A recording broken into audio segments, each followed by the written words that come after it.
안녕하십니까? 오늘은 교과 연구 3기 제6과 복음의 신비의 주제를 가지고 이번 주 교과 공부를 진행하겠습니다. 오늘은 특별히 7월 30일 일요일 바울 이방인을 위하여 갇힌 자 된 사도라는 제목으로 함께 말씀을 묵상하겠습니다. 여러분 모두를 환영합니다. 우리 다 함께 기도하시고 이 시간을 시작하겠습니다. 거룩하신 하나님, 은혜에 감사드립니다. 우리를 다시 말씀 앞으로 불러주신 은혜에 감사합니다. 오늘도 우리의 삶을 향하여 도전하시는 하나님의 그 말씀 앞에 우리 자신을 굴복하게 하시고 말씀에 순종하는 하루의 삶이 되게 해 주옵소서. 예수님의 이름으로 기도합니다. 아멘. 네, 이번 주의 말씀, 특별히 이번 주의 기억절의 말씀입니다. 우리 가운데서 역사하시는 능력대로 우리가 구하거나 생각하는 모든 것에 더 넘치도록 능히 하실 이에게 교회 안에서와 그리스도 예수 안에서 영광이 대대로 영원 무궁하기를 원하노라. 아멘. 에베소서 3장 20절부터 21절에 있는 말씀입니다. 이번 주의 연구 범위는 에베소서 3장입니다. 이 내용과 함께 살펴볼 책은 욥기 11장, 에스겔 43장, 그리고 아모스 7장, 요한계시록 11장 1절과 2절에 있는 말씀입니다. 에베소 3장은 이전에 이미 다뤘던 주제로 다시 시작이 됩니다. 이는 이방인들이 복음으로 말미암아 그리스도 예수 안에서 함께 상속자가 되고 함께 지체가 되고 함께 약속에 참여하는 자가 됨이니라. 에베소 3장 6절의 말씀인데요. 바울은 이방인들이 그리스도 안에서 함께 상속자가 되었다고 말합니다. 그리고 그들이 유대인들과 함께한 지체가 되었고 또 함께 약속에 참여한 자가 되었다고 말합니다. 그것은 오늘날 기독교에서는 너무도 당연한 말처럼 들리지만 사도 바울이 살던 서기 1세기 당시에는 혁명적인 일과도 같았습니다. 이방인들이 하나님의 선택을 받은 유대인들과 함께 상속자가 되다니요. 말도 안 되는 말이었습니다.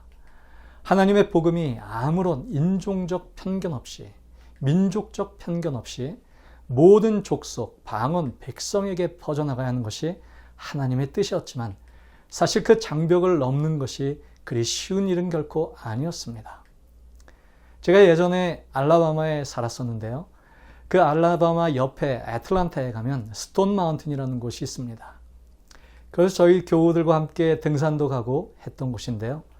그곳은 거대한 바위산이고 등산하면 정상에서 애틀란타를 한눈에 볼 수도 있는 아름다운 산입니다. 하지만 그 산은 한때 미국 남부의 백인 우월주의 결사단체, 비밀 결사단체인 KKK의 리더가 소유했던 곳이고 그들의 성지로 여겨졌던 곳이라는 사실을 알게 되었습니다. 오래전 그 산 아래에서는 사람들이 제단을 쌓고 그 위에 남부연합 국기로 덮고 성경을 읽고 십자가를 불태우는 행위를 그곳에서 진행하였습니다. 그들은 그곳을 백인들이 흑인 노예를 소유할 권리를 쟁취하기 위한 기념물로 삼았습니다. 이것이 그 산의 바위면에 거대한 새 군인을 조각한 이유였습니다. 이 조각상은 남부연합의 지도자들로 남부연합 대통령이었던 제퍼슨 데이비스와 로버트 리 그리고 스토너웰 잭슨 장군의 상입니다.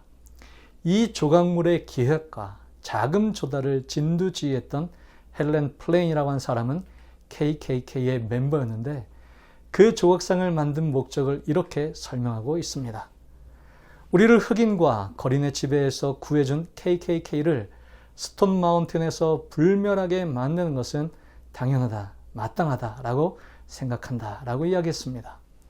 흑인들에 대한 권리를 주장하는 운동이 확산해가며 두려움을 느낀 이 백인 우월주의자들은 남부 지도자들을 격상시키는 이 거대한 조각상을 추진했고 이에 대한 지원은 급속도로 증가했습니다. 마침내 그들은 에브라함 링컨이 암살된 지 정확히 100년이 지난 1965년 4월 14일에 이 스톤 마운틴 공원을 공식적으로 개장하게 되었습니다. 이런 사실을 안 다음부터는 스톤 마운틴에 가는 것이 불편해졌습니다. 여러분, 사탄은 우리를 분열시킵니다. 차별하게 합니다. 한 가족 되지 못하게 합니다. 복음이 구한말 조선 땅에 들어오는 일이나 복음이 백인에게서 아메리칸에게 넘어간 일도 결코 쉬운 일은 아니었습니다. 미국의 재림교회는 여전히 흑인 합회와 백인 합회로 나뉘어져 있습니다.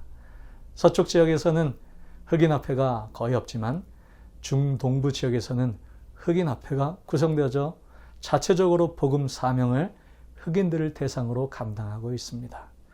그것은 선교적인 면에서 효율성이 있어 보이지만 백인과 흑인 사이의 갈등에서 그것이 여전히 존재하고 시작되었음을 우리는 알고 있습니다. 미국 남부 지역의 초창기 재림교회 당시만 해도 백인교회에서 흑인 교우가 교회에 나오는 것을 교회 정문에서 총을 들고 막기도 했다는 이야기를 들은 적이 있습니다.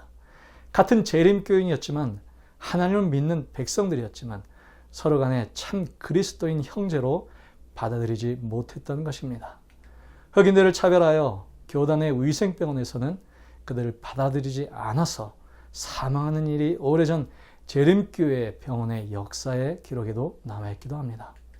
복음이, 그리스도의 사랑이 모든 인종을 초월하여 모든 언어를 초월하여 한 하나님의 백성이 되게 하는 것은 현실적으로 오랜 시간이 소요되었고 여전히 지금도 진행 중입니다. 사도 바울이 서기 1세기 시작한 그 장벽을 넘어서는 사역은 아직도 사실은 진행 중에 있는 것이죠. 하지만 사도 바울은 그것이 자신이 하나님께 받은 일생의 사명임을 고백합니다. 복음이 모든 민족, 방언, 족속과 백성에게 전파되어야 함에 그 사명을 받은 이가 바로 바울이었습니다. 그래서 바울은 이 에베소 1장을 시작하면서 그는 자신을 예수 그리스도 예수의 일로 너희 이방인을 위하여 갇힌 자 된 나 바울이라고 소개하고 있습니다. 그는 더 나아가서 그리스도 예수의 포로이고 로마의 포로가 아니라고 말하고 있는 것입니다. 지금 그를 가두고 있는 것은 로마의 감옥이고 그를 구금하고 있는 것은 로마의 황제이지만 그는 자신이 복음을 위하여 예수 그리스도 안에 갇힌 포로임을 고백하고 있는 것입니다. 복음을 위하여 스스로 포로된 자라고 자신을 규정하고 있는 것입니다. 예전이나 지금이나 감옥에 갇히는 것은 결코 명예로운 일이 아닐 것입니다. 특별히 1세기의 로마 감옥에 갇히는 것은 매우 고통스러운 일이었습니다. 화장실이나 샤워실이 별도로 구비되어 있는 깨끗한 호텔이 결코 아니었습니다. 깨끗한 시트와 베개를 베고 자는 에어컨이 나오는 시원한 방이 아니었습니다. 호텔에 룸서비스가 있는 것도 아니고 레스토랑에서의 외식은 먼 나라의 일입니다. 마지막에 그를 기다리는 것은 재판이었고 처형이 될 수도 있는 아무런 미래에 대한 보장이 없는 것이 바로 감옥입니다. 사도 바울은 자신이 그런 감옥에 있는 것이 새로 신앙을 시작한 이방인들에게 시험거리가 되지는 않을까 염려하였습니다. 존귀하신 그리스도의 사도가 기별자가 어찌하여 멸시받는 죄수가 될 수 있는가 사람들이 의심할지 모를 일이었기 때문입니다. 만약 여러분의 교회의 청빙위원회에서 목회자 후보자를 고려하고 있는데 후보 목사님이 전과자라고 하면 그 사람이 쉽게 선택받기가 쉽겠습니까? 어렵겠습니까? 그러나 바울은 자신의 그러한 투옥이 신자들을 위한 하나님의 계획 가운데 하나라는 것을 보도록 권면하고 있습니다. 그는 그들을 위해 고난을 받고 있으며 수치를 받는 일로 보이는 것이 사실은 그들의 영광을 위한 것이라고 그는 말해주고 있는 것입니다. 이방인을 위해 갇힌 자 된 사도, 나를 위해 십자가에 달리신 그리스도의 그 길을 사도 바울은 담대하게 그리스도처럼 걸어가고 있었던 것입니다. 저명한 정신의학자인 비터 플랭크는 말하기를 사람은 왜가 있기만 하면 무엇이든지 견딜 수 있다고 합니다. 그가 스스로 그것을 증명한 것은 그가 유대인 대학살을 견디고 살아남은 자가 되었기 때문입니다. 바울은 자신을 그리스도 예수의 일로 너희 이방을 위하여 갇힌 자라고 부를 정도로 예수님에 대한 믿음 때문에 큰 고통을 당하였습니다. 바울은 어떻게 이런 고통에 직면하여 견뎌낼 수 있을까요?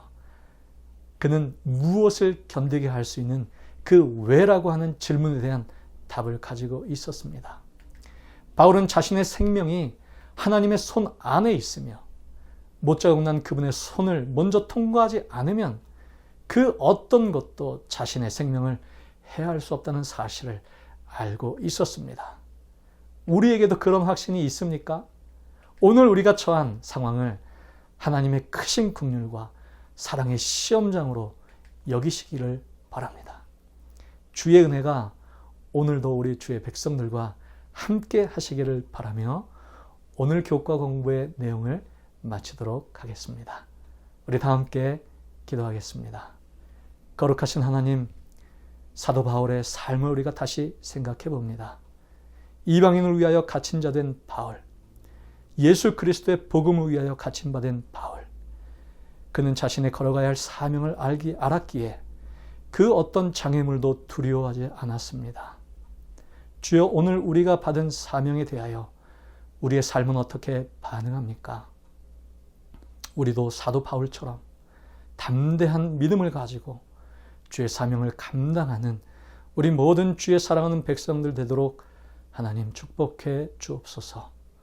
예수님의 이름으로 간절히 기도합니다.